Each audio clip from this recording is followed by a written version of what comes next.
Okay, so in this one, we'll be talking about cranial nerves. There's a lot, so if you have questions, shoot me a text. So starting off at the very top, and also I do want to point out, anything with a star next to it, you'll have to be able to identify. So be sure to look up a picture and follow along. So starting off with the very first one, it's going to be olfactory. That's cranial nerve 1, represented by Roman numeral 1. That's going to be sensory only, and it's going to be controlling smell.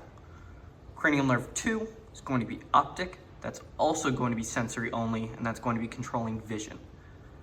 Cranial nerve 3 is going to be oculomotor. That's going to be a motor nerve, and that's going to be controlling eye movement. Specifically, the eye muscles it controls is going to be the medial, superior, inferior, all of those rectus, and then also the inferior oblique. Cranial nerve 4 is going to be trochlear. That's also going to be motor only, and that's going to also be controlling eye movement, and that controls the superior oblique. Moving on to cranial nerve 5, trigeminal. That's going to be both motor and sensory. So trigeminal is going to be split into 3 different branches. The V here is going to represent 5. It's kind of like 5-1, 5-2, 5-3. So watch out for that. I'll be referring to it as V1, V2, V3. So when you're looking at the divisions, this is the division of the face. So V1 is going to be from about the middle of the nose upwards. That's going to be all of that. V2 is going to be from that middle of the nose down to the maxilla. And then V3 is going to be maxilla and below. So V1 and V2 are both going to be sensory only. V1, like I mentioned, is going to be controlling forehead to the middle nose, and V2 is middle nose to maxilla. And both of those are just facial feeling.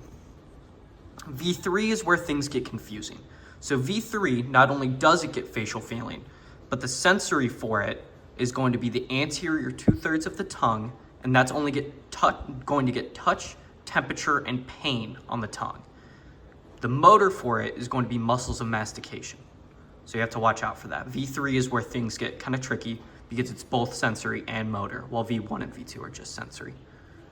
Moving on to the 6 cranial nerves, nerve abducens. That one's going to be motor only. That's also going to control eye movement, and that only controls the lateral rectus.